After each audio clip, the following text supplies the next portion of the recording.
On this week's GTA 6 o'clock, Gamescom and GTA 6. There was one person even saying that they'd played GTA 6 at Gamescom. How to experience Vice City now. The whole of Ocean Drive has been recreated. And hear the sounds of GTA 6. CircoLoco Records is the most Rockstar project of all time. It's all here on this week's GTA 6 o'clock.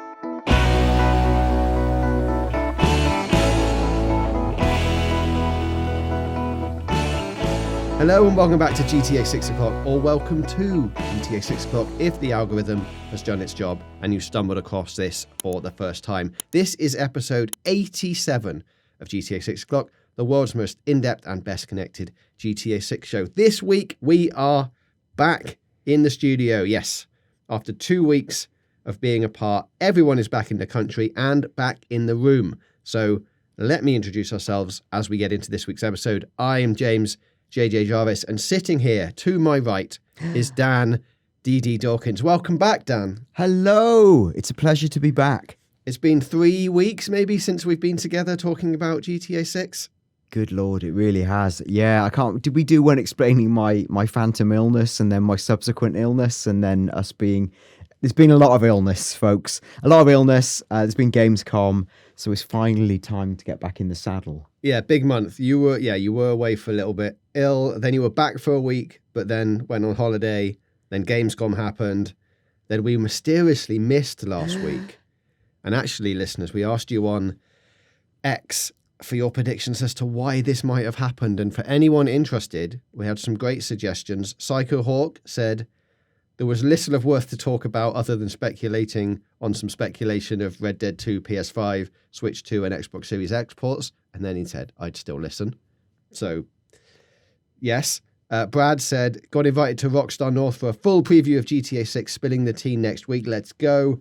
Billy, delaying the show is definitely in the spirit of GTA. Also a delay on the 27th. Oh. Chris said, helping the design team create the perfect inflatable crocodile for the special edition. Jake said, Dan foresaw the United result and fell into a deep depression. True. Ryan said, Dan was 100% sick. Also true. Yes, so I think we can confirm that at least one of those things was correct.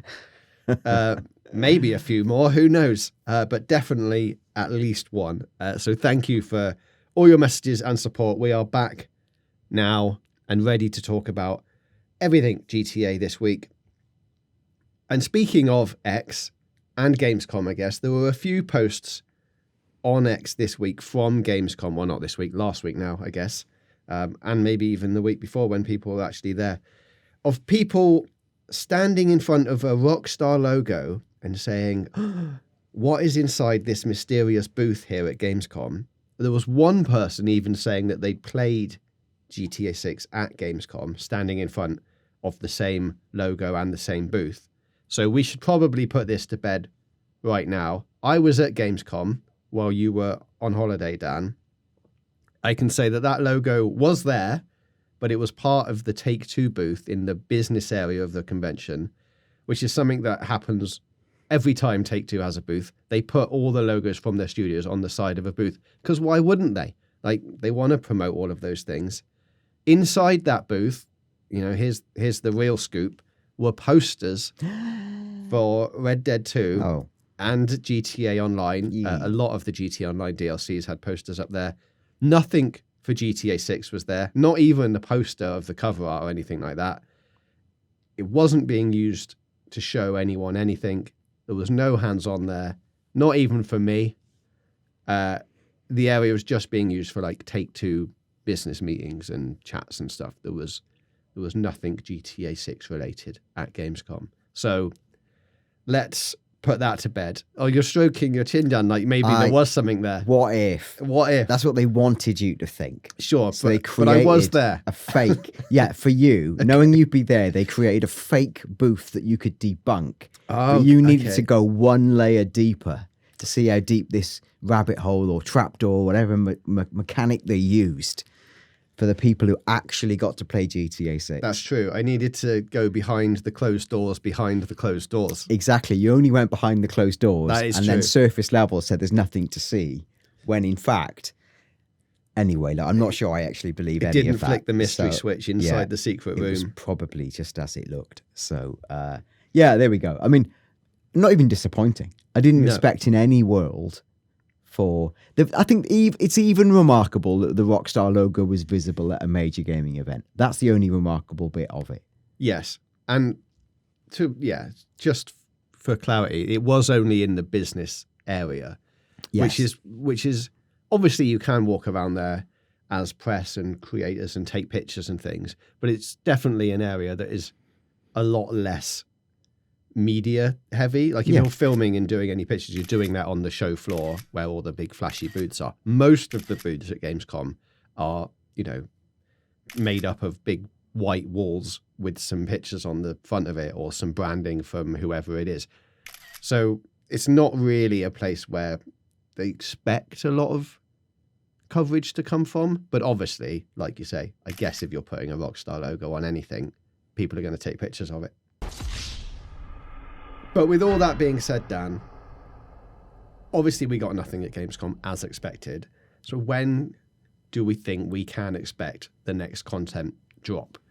We've talked about this a few times in the past. I think, from my point of view, Christmas screenshots seem like a given. I would hope, please, Rockstar. We got them for GTA 5. I can see the same thing happening as a nice present for GTA 6 sometime around the 24th, 25th, 26th of December. But there's a curveball to throw in here about pre-orders. Now, the pre-orders for GTA 5 started in November.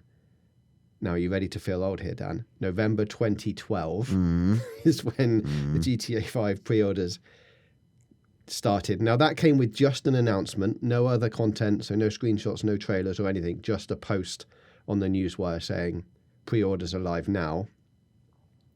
This was back when the game was set to be released in what we think was May 2013. Yeah.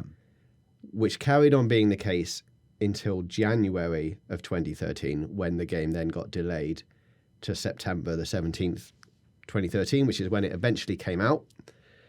So you might spot a pattern here with the May release dates. Originally, GTA 5 was meant to come out in, spring. Yeah, spring. May-ish. But I'm going to argue that there's less to worry about here with GTA 6 because we have the date of May the 26th. And at this point in GTA 5's life, we were still getting the spring 2013 release date. Like, they hadn't actually dated it. And then this delay in January actually put the September 17th date on it as okay, we're going to stick to this day now. So if history is going to repeat itself, which it rarely has done in this GTA 6 campaign, but if for this one time it does, I think GTA 6 already having a locked-in date gives it more credibility to go, maybe November is a good time to open pre-orders if they're still expecting it to come out in spring/May of 2026, which I think they are. And maybe you can jump in here, maybe that decision of launching pre-orders is more of a financial one than a marketing one, because that will be just before or just after, depending on when they do it, the investment call for that quarter. And then it feels like they can go, look, we've just launched pre-orders. In 2 days, we've generated X million or billion amount of dollars worth of pre-order revenue. Discuss. Yeah, I agree with what you said, as in this campaign has looked nothing like the previous campaign. So it's getting to the point where I'm really loath to look at old patterns. What I do think is that I think May 26th, 2026, there seems to be a genuine commitment for that to happen. That was the way Strauss-Zelnick was talking quite recently on the investor calls and subsequent interviews. So I believe all of that.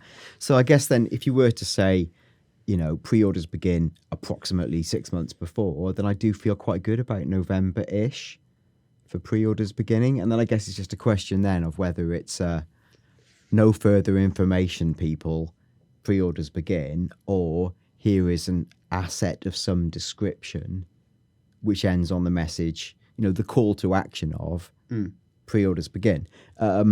and we know this from making our own showcases and shows, in that, an asset really needs a point or a call to action. That's the reason you release it. It's usually you're saying something and you end with do this. What's the action for the viewer? So there is a few actions remaining to them, and one of them is definitely this: pre-order now. And 6 months out kind of makes sense. I think that would, but this game just defies all reality, doesn't it? Because they almost don't need any pre-orders. I mean, that's not true. Of course, the shareholders want to know. What they want to hear is, in the same way they've heard for the YouTube videos, GTA6 is the most watched YouTube video of all time. They want to then hear that this is the most wishlisted game of all time. This is the most pre-ordered game of all time. So I guess that will be a sort of soft metric internally. We want it to be that. And then you just have to start it a bit earlier. We're just looking, we're looking in this week as we record for the release of Silksong, Hollow Knight 2. That's been pre-ordering it's been the number one game on Steam for more years than I can even remember. I can't remember a time when it wasn't the most wishlisted game on Steam. Sometimes it drops out when a game is just about to come out, because then in the weeks leading up, right, it gets overtaken and then it just pops back up again. But it's been almost the most wishlisted game. It's been in the top 3 to 5 since it got announced, basically. And it's sort of 7 years of development. Now, when that's flushed out of the system, which it will be this week, a new contender comes for the crown of most wishlisted game. It's probably going to be GTA when they press the button on it. So I don't know. I don't know how you feel, but I could imagine that being true. But I don't hold it with high conviction. I just think this campaign has been so unusual that I don't hold it with a high conviction. But 6 months out does make sense, and I just think maybe I thought this last year as well. There'll be something in the run up to the next calendar year. I just can't see it being 100% silent all year. Interesting. Well, let's take a look at that as time rolls on. Just on the Steam wishlist, once Silksong is out, which it's out in a matter of days, depending on when you're listening to this. Yeah. The wishlist charts are then, I would imagine, be wide open for anything else to jump in there. Yeah. The current top 5 is Silksong, Subnautica 2, Deadlock, Borderlands 4, and Battlefield 6, all of which are out, apart from Subnautica 2, by October. And do I think, as anticipated as Subnautica is, do I think it's bigger than GTA 6? It's a rhetorical question. The answer's please contained. answer in the comments. Yeah, the answer's contained. Yeah, I don't think so. So that's another thing you could imagine Strauss Zelnick wanting to boast. Yeah. In an investor call. Of course, we're the most wishlisted game, we're the most pre-ordered game. Now, let's be clear here, actually. It won't be the most wishlisted game because it's not coming out on PC yet. Well, yeah, so, they're not going to announce pre-orders. Yeah, so you're not going to pre-orders on Steam, but you can say the most pre-ordered game. So I'm probably conflating the two worlds there slightly, but there will be a metric by which they can say this is the most anticipated game probably ever. Yeah, and you can wish list games on Xbox and PlayStation Store now. It's just not a visible metric that you can go and, there's no charts that you can go look at. So while you were away, Dan, obviously I was out and about in Cologne at Gamescom. Other things did happen there. I saw some games, one of which is being shown in a matter of hours, or right now, or yesterday, depending on when you're listening to this. I can't really tell you much more about it other than that because there's an embargo on it. So if something is happening this evening, if you're listening to this on Wednesday, go watch that thing because it's good. But it's not a Rockstar thing, is it? No, it is not a Rockstar thing. It's just a good game. A good game that I saw at Gamescom, along with some other good games that I saw, like Industria 2, Deer and Boy, Blood of Dawnwalker is from the Witcher developers, big open world RPG game, looks great. Tides of Tomorrow was really good, which is you follow the ghost of a person who has previously played the game, and then at certain decision points you can see what they did and then choose either to follow them on the same path or go a different way. If you go a different way, you pick up a separate ghost and then you follow that person. It was quite clever, quite difficult to describe in the half an hour that I sat with them. But watching it, you go, oh, actually, that's very clever. Good. So keep a lookout for that one. And then something that was a bit GTA related was Sonic the Hedgehog confirmed that GTA 6 is coming in spring 2026 via an opening night live trailer for The Outer Worlds 2. That everything about that is confusing. How about that for a sentence? Yeah, I don't understand any of it. Please explain. Well, Ben Schwartz, who plays Sonic the Hedgehog in the Sonic the Hedgehog movies, Yes. was in a trailer for The Outer Worlds 2, playing a character called Mark, who is the head of sequels at Obsidian Entertainment, who are making The Outer Worlds 2. And within that video, he said, "My name is Mark. I am the head of sequels here at Obsidian Entertainment, and I've got big news. I am going to drop a brand new trailer for The Outer Worlds 2. What are you going to get? More planets, more chaos, and an actual release date now that GTA 6 got pushed to the spring. So, officially meaning that the voice of Sonic the Hedgehog, i.e. Sonic the Hedgehog, says that GTA 6 is coming in spring 2026 in a marketing video for a completely different game. I mean, it's confirmed. There you go. What more can you want? Yeah. That was my big takeaway from all the Gamescom trailers, was that Sonic knows when GTA 6 is coming out. So now let's take a look at some GTA 6 recreations, or fakes, depending on how you want to title this. First up, we've got this video of Jason's apartment / house that he has in the Leonida Keys. I can't actually tell you where this came from because it's been posted on X by one of those GTA accounts that don't like crediting where they've got anything from. But we can show you the video here. Now, this is obviously fake, right? We had a little look at this just before we started recording. Big red flag for me is the snake is halfway out of the terrarium. It's just hanging out. I don't know why it would be hanging out like that. Like, it seems to be clipping through the glass. That's obviously not the main reason. It's because it looks quite fake. But I think the feeling of it is pretty accurate. Like, it's a pretty good recreation of this apartment. If I was walking past a room and someone had this on a monitor and was doing some coding next to it, and I just glanced through, I'd probably go, oh, wow, there's, at Rockstar, obviously, not just in like a room in our office. When you pop into the bank and someone's there coding GTA 6. Yeah. I mean, to be fair, that's not plausible because there's no banks have offices open anymore. But were you to find a bank, that's a whole different podcast. And then, if someone's coding GTA 6 in there, you know that Sonic the Hedgehog has messed with the fabric of reality. But all of those things caveated, if I had gone past the room and glanced in, I would have gone, oh, look, that is a real life shot of GTA 6 going on in there. It's not. This is obviously a fake.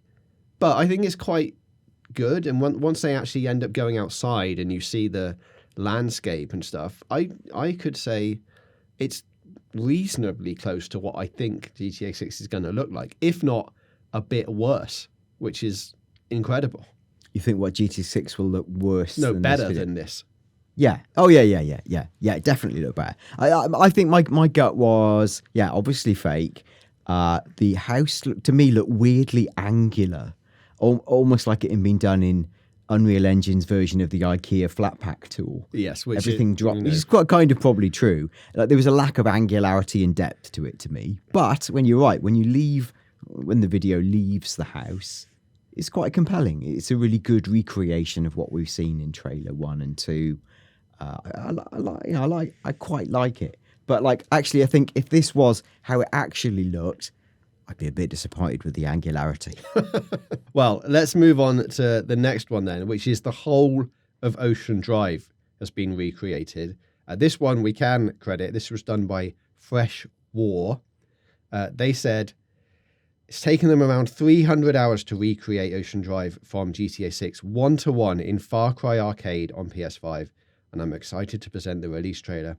I recreated all 25 buildings and the entire beachfront as accurately as possible, with each of these buildings placed in exactly the same location as in GTA 6.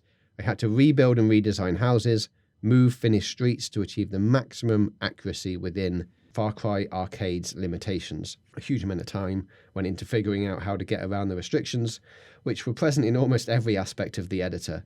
They're really happy with the results. Still enjoy walking around it and imagining that it's the GTA 6 demo. I really hope Rockstar won't take this map down. For now, it's only available on PS5 with the map name Ocean Drive GTA 6. A PC port should be coming soon. Now, I don't know if you've seen this video, Dan, but I would say comparing the two, the visual quality here takes even more of a hit. So if you were upset with the angularity of the last one, this one is even more angular. Now, it is using assets from Far Cry Arcade, which has around about 5,000 assets from Far Cry 5 and gives map creators access to different assets from other Ubisoft games like previous Far Cry's, Assassin's Creed, Watch Dogs. So all of that stuff is basically, you can just plonk it on a map and make your own level editor. Now, Far Cry did come out in 2018, which is probably why you're seeing the restrictions you're seeing here. But as a recreation of something that you can almost, squint really hard and imagine yourself walking around this environment, or you can walk around this environment if you've got Far Cry 5. You can just go download this map and sort of have an experience that's not going to be close to walking around Ocean Drive in GTA 6, but like aesthetically, it may give you a similar feeling of what that might look like. What do I say about this? It's really impressive as a dedication of work, and the accuracy to recreating the geographical placement of the buildings and the size and the scale is super, super impressive. Like, well done, Fresh War, if indeed that is your real name. It's good. Also, like, why? 300 hours, why? I'm not sure. It's not for me, but I guess that it's a cool, there's a lot of other things you could waste your time on. This is not the worst thing. And it's very impressively done. So I doff my metaphorical cap to you. Well done. Yeah, and if you're not, if we're not getting any more GTA 6 info for a while, it gives you something to go and experience a little bit of it, maybe. And I imagine making it was, horrendous and also a little bit fun once you've got it finished and you're seeing everyone interacting with it and sharing it and saying that it's great. So there's a bit of that, and maybe it leads to future career opportunities down the line. If you're like, look, I recreated this in Far Cry 5, and even the one before it, you go, look, I made this in Unreal Editor and it's the recreation of Jason's apartment from GTA 6. All of that stuff is good to do, good for portfolio building, and gives us, as people who didn't spend 300 hours doing it, a good 5 minutes, 10 minutes of fun running around going, I can almost imagine myself in Vice City. You're quite right, and I endorse this creation. Right, let's swing back to talking about the soundtrack then, and what we might hear in GTA 6. We've mentioned quite a lot of artists and people that we'd like to see in GTA 6 before on the show.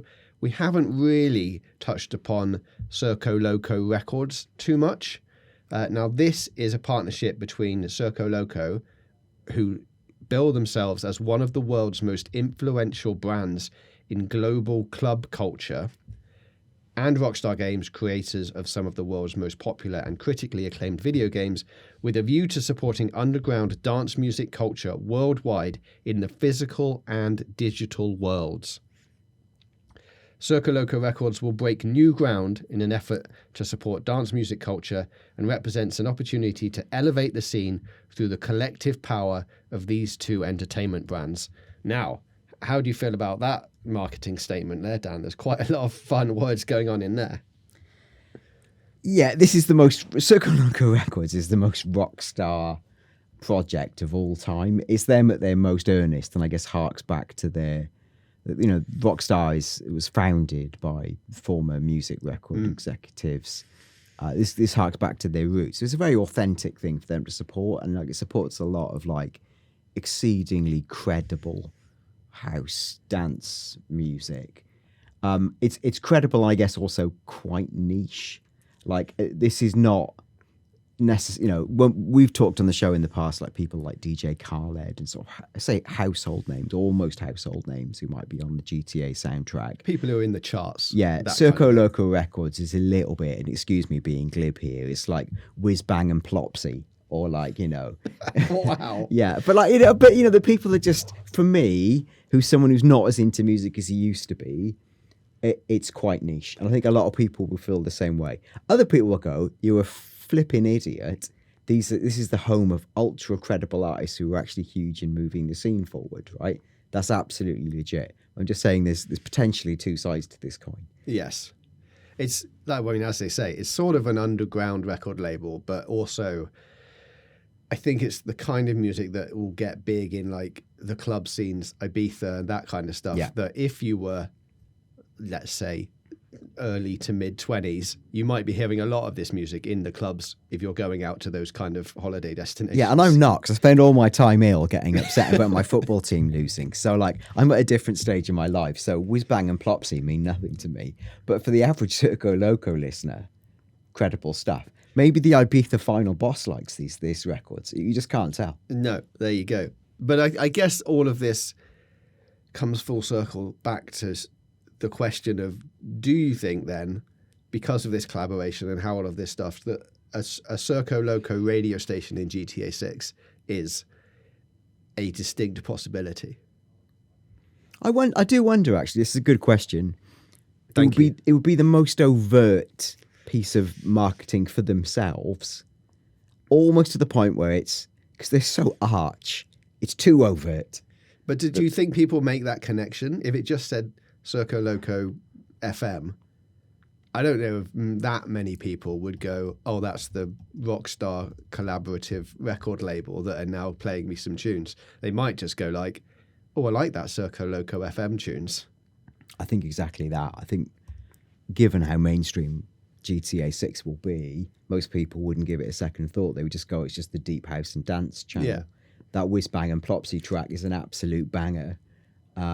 Like, I don't think people would even realise. And I think, to what extent would Rockstar tease or leak a record through that for the actual game? I don't know. And I don't know if they go as far as to actually, I don't know what you think. Like, do you think they would actually go as far as to say, here is an in-house radio station, this just so happens to be our actual radio station that you can buy records from? Yes. I think there's definitely records that are out or releasing now on that label that feel very Miami GTA 6-y in their, you know, in the way that it's put together. Like, there's a few on there like now, so Scream and Fletch, which is, you know, a little bit like Plopsy. Yeah. They've got a song called Lost Without You. I don't know if we're actually going to be able to play any of these things. Nathan, Certainly not work more it than out. 3 seconds of them. No. Yeah. Yeah.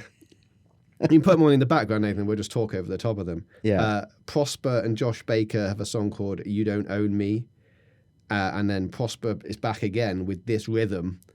But all three of those songs, I think if you listen to them now, you can go on the CircoLoco YouTube channel. All three of them sound very, wow, this would be great if I was driving down the beach of course. in Miami, listening to this, you know, and then getting out the car and doing whatever. Are we going to see like stealth releases like this that are actually, some of these tracks do end up being in the game? Like, I think it's a distinct possibility. So if you wanted to maybe get a sneak peek of some of the tracks that may feature on a radio station in GTA 6, I think this is the place to be.